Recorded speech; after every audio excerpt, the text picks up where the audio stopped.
Buenas tardes, ¿cómo están ustedes? En esta ocasión voy a narrar el secuestro de dos niños. Uno tenía aproximadamente 12 años y el otro tenía 9. Advierto, estoy grabando sin tener a la vista documento alguno. Es de mi mente, de mi memoria, de donde sale esta información. Ese día era una tarde, como dicen los novelistas, como cualquiera otra. Estaban los niños que vivían en una privada, en una zona residencial famosa, en una ciudad importante de Michoacán. Los niños se encontraban en sus triciclos, cada uno de ellos paseando ahí al interior de la privada que estaba cercada con puertas automáticas. La señora los deja jugando ahí, se mete a la casa y sabe que ese día los tenía que llevar al dentista. Tiempo después, la señora sale para decirles que se introdujeran a su hogar para asearse la boca para ir al dentista. Los niños ya no estaban, únicamente estaban los dos triciclos abandonados. La señora de inmediato se puso en contacto con el esposo. El esposo ya para esas fechas había acumulado una gran fortuna. Él llegó a esa población sin ser hombre rico. Después tenía, al transcurso del tiempo, se había hecho de un pasaje comercial cuyos locales rentaba y él también ahí tenía su despacho. También se había hecho, entre otras propiedades, de un hotel en la playa. Repito, por razones de proteger la identidad de estos niños y de sus familiares, no digo el nombre verdadero. Desde luego que tan pronto le avisó a su esposo que los niños habían desaparecido de ahí, de la privada donde se encontraban jugando, de inmediato acudieron a la delegación de lo que en aquel entonces era la Procuraduría General de Justicia del Gobierno del Estado de Michoacán. La policía, bajo las órdenes del Ministerio Público, pues de inmediato le informó al jefe de la Policía Judicial del Estado, que era un abogado que tiempo después fue convertido en notario público.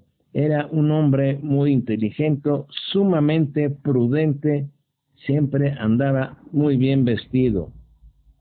Lo que hicieron de inmediato fue colocar una grabadora en la casa de la señora, en la casa de esta familia, para que si recibían llamadas se pudieran grabar, identificar las voces y tratar de localizar a los presuntos secuestradores. Pasaron las horas y no recibían ninguna comunicación telefónica. Después de varias horas se recibió una llamada telefónica de una persona que tenía acento costeño.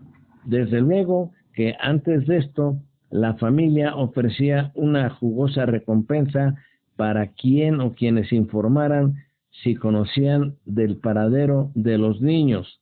Pero estas personas que llamaban era con el fin de buscar la forma de obtener dinero tratando de engañar a la familia. ¿Por qué? Porque una de las llamadas telefónicas que se recibieron les dijo al señor, contestó el señor, pero repito, todo lo estaba grabando la policía judicial, que así se llamaba en aquel entonces. Le dijo que ellos tenían a los dos niños y que pedían X cantidad de dinero para devolverlos. Entonces la familia le respondió que sí entregaron esa cantidad, que fijaran el lugar y en dónde llevarían ese dinero. Los presuntos dijeron que les dieran unos minutos, que iban a colgar para pensar cuál sería el lugar más adecuado. Pasaron los minutos, volvieron a llamar las mismas personas y dijeron que querían el dinero, que se les llevara en una bolsa y que iban a colocar un bote de basura en el centro de esa población para que ahí dejaran el dinero, lo cual pues era inverosímil. ¿Cómo iban a pedir que el dinero se les entregara en el centro de la ciudad? Normalmente los secuestradores pues se ubican en otros lugares o piden que el dinero les sea entregado en lugares lejanos al centro de una población.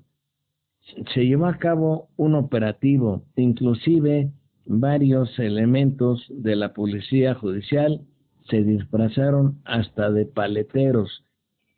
Supuestamente en unas bolsas de papel estaba el dinero y desde luego nunca apareció nadie. Y así sucesivamente llegaron infinidad de llamadas telefónicas. Era tal la desesperación de la madre de estos menores que utilizaron a una señora que hipnotizaba. Ella era médico, cirujana, partera, mujer, que tenía fama de hipnotizar y de utilizar a las personas como mediums, creo que así se les llama. Entonces, en las oficinas de la Procuraduría colocaron una extensión a través de Teléfonos de México, que pidieron el auxilio de Teléfonos de México para que las llamadas tanto llegaran a la casa de la familia como a las oficinas de la Procuraduría, en donde colocaron la otra grabadora. Entonces, al momento de sonar el teléfono, obviamente que sonaba en la casa y en las oficinas de la Procuraduría. Entró una llamada telefónica y también pues consideraron que era inverosímil. Por fin se les ocurrió algo que, repito, a mí se me hizo absurdo. Me van a decir que por qué me enteré de eso. Yo en aquel entonces trabajaba en Radio Variedades y seguía todos los casos que tenían trascendencia, yo los seguía. Y claro, el director de la Policía Judicial y el subdirector, que me conocían bastante bien, así como muchos elementos de la Policía Judicial, me dieron todas las facilidades para seguir este asunto. Llamaron unas personas para decir: quiero corregir.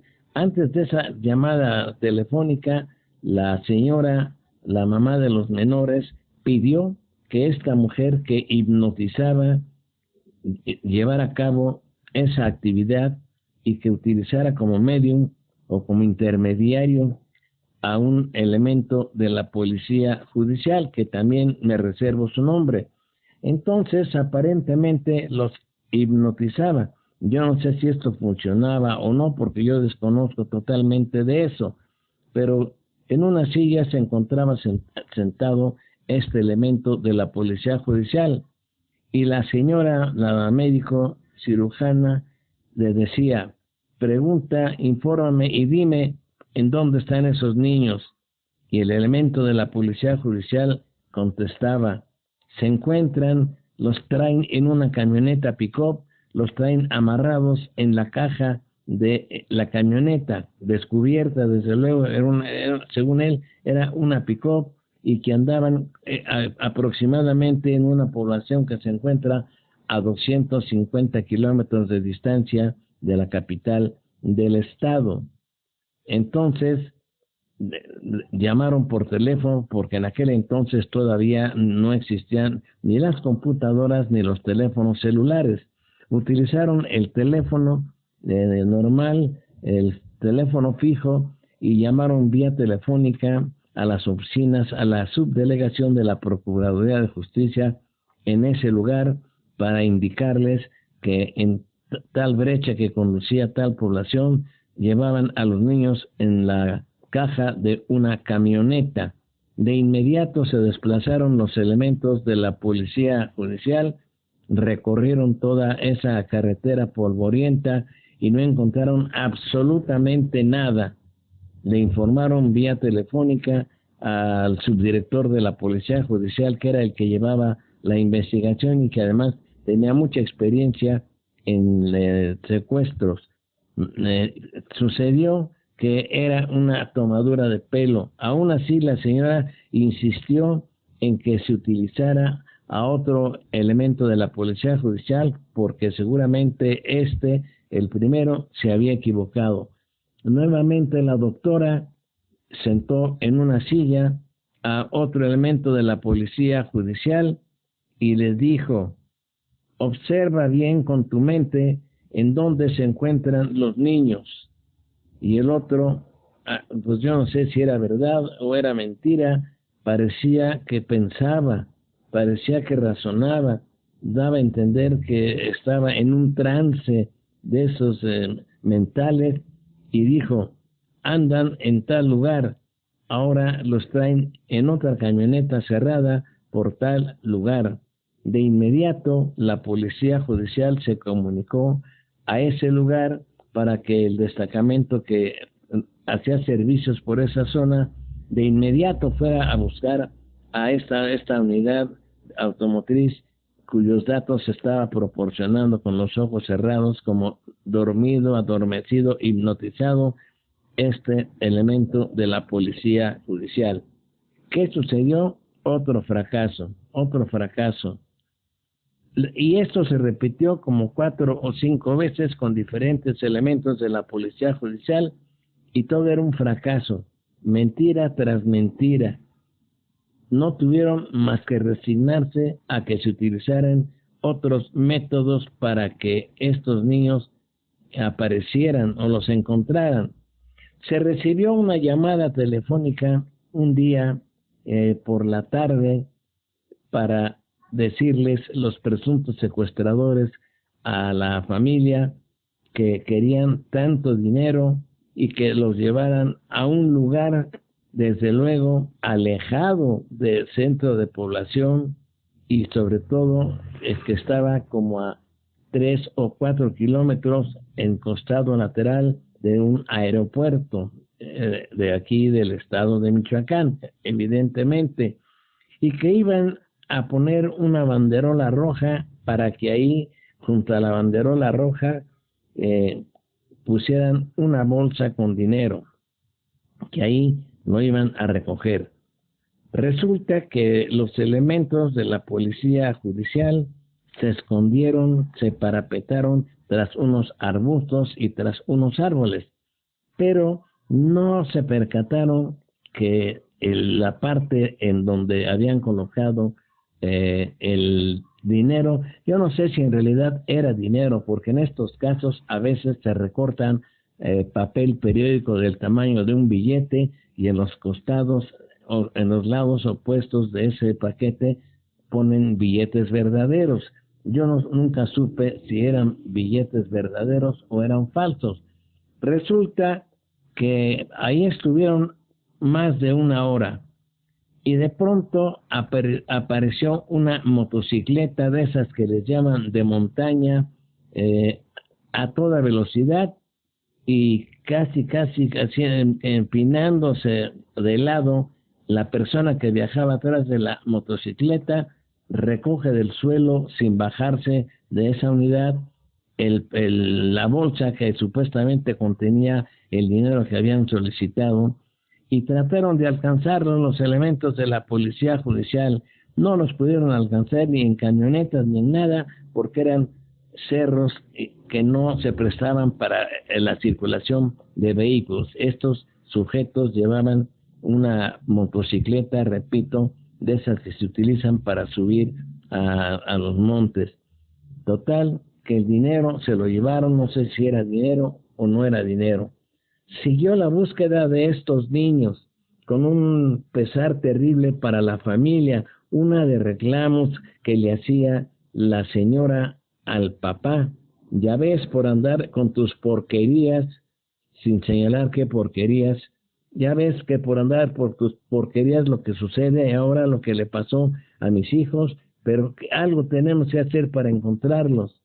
Pues no encontraron a los niños, no encontraron a los secuestradores. Así pasaron muchos, pero muchos días, no me acuerdo cuántos, seguramente fueron más de 2 meses, pero mucho más.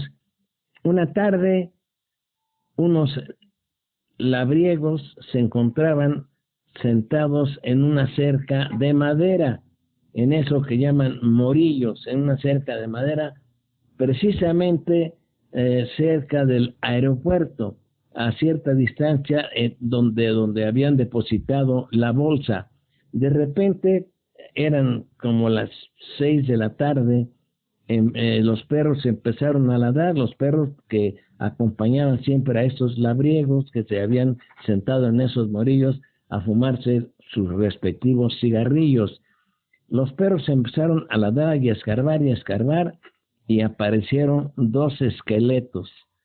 De ahí de inmediato y asustados corrieron a la comandancia de la policía municipal de ese lugar y les dijeron que en tal lugar cercano al aeropuerto, en un ejido famoso, habían visto dos cuerpos ahí que al parecer eran de infantes porque eran chicos, no eran grandes los cadáveres, los despojos, restos humanos más que nada, porque carne ya no había. De inmediato los elementos de la policía municipal avisaron a la comandancia de la policía judicial y acudieron al lugar que les señalaron los campesinos y efectivamente con mucho cuidado empezaron a escarbar para tratar de conservar todo lo que pudiera ser un indicio que les pudiera señalar algo, una cajetilla de cerillos, una cajetilla de cigarrillos, todo sirve en el aspecto de la criminalística para llevar a cabo una indagatoria. Los niños, desde luego los cuerpos de los menores, fueron trasladados por las autoridades del Servicio Médico Forense al Hospital Civil de esa población. Ya eran puros esqueletos. Se suponía, porque no había otra forma de comprobarlo, porque no podían haberlos matado de un balazo, porque si no se hubiera apreciado perforaciones en el cráneo de los menores. No se apreciaba absolutamente nada. Estaban los dos chamacos atados uno al otro con unos cordones. Pensaban los elementos del médico forense, tenían la hipótesis de que a lo mejor esos niños habían sido estrangulados, pero no había forma ya de comprobarlo. Y desde luego que estos niños, de acuerdo al peritaje llevado a cabo por los servicios médicos forenses, estos menores habían sido asesinados a las pocas horas de haber sido secuestrados, porque claro, son expertos en criminalística y los médicos forenses lo pudieron determinar y dictaminaron que estos niños habían sido asesinados a tantas horas después de haber sido secuestrados. No pasaron arriba de 8 o 9 horas cuando los privaron de la vida y los fueron a sepultar a ese lugar, en ese ejido, que también me reservo el nombre del ejido porque es muy conocido en esa población. Allá estaban los cuerpos. Se generó un conflicto ahí. El padre de estos niños era pariente de un elemento que había sido subdirector de la policía judicial. La policía judicial y el servicio médico forense insistían en que se hiciera un levantamiento de tierra también para tratar de llevarla al servicio médico forense para analizar qué más podían encontrar. El padre se opuso totalmente. Los elementos de la policía judicial sospechaban que el padre algo ocultaba y que por eso se oponía a que se hiciera un estudio más completo de la muerte de estas criaturas. Prevaleció el criterio de el padre. No lo pudieron convencer, no quiso, se molestó mucho. Él pidió que de inmediato se extendiera el certificado de defunción y de reconocimiento para trasladarlos a otra población que está en la costa de donde era originaria la señora. Yo no sé si aún viva todavía, y hasta allá fueron a sepultarlos. Después, en charlas que yo sostuve con el subdirector y con el director de la policía, que no grabé porque me pidieron que no grabara, decían que el responsable no que él los hubiera asesinado, sino que él tenía una responsabilidad, era el padre, porque al parecer el padre estaba involucrado en actividades ilícitas y que les debía una fuerte cantidad de dinero a un grupo de gente de la famosa delincuencia organizada. Y claro, le pegaron donde más le dolía. Si lo hubieran matado a él hubiera dejado de sufrir. No, se llevaron, secuestraron y mataron a los niños. Esa era la hipótesis de ellos, que nunca la hicieron pública, porque si no se hubiera generado un conflicto ahí con el papá, con la mamá, con esta persona que había sido subcomandante de la Policía Judicial, ya no estaba en servicio activo, y todo eso se ocultó, no lo quisieron dar a conocer. Y claro, como siempre, el crimen de estos menores quedó en la impunidad. Y este es el relato que hago y que ahora finalizo. Que esto causó una conmoción no solo en la población de donde eran ellos habitantes, de donde se los llevaron, sino en todo el estado. No se hablaba en la radio, en los medios de comunicación, más que de los niños y de la búsqueda que de ellos se hizo por parte de la Policía Judicial. Y como siempre, los saludo con mucho respeto.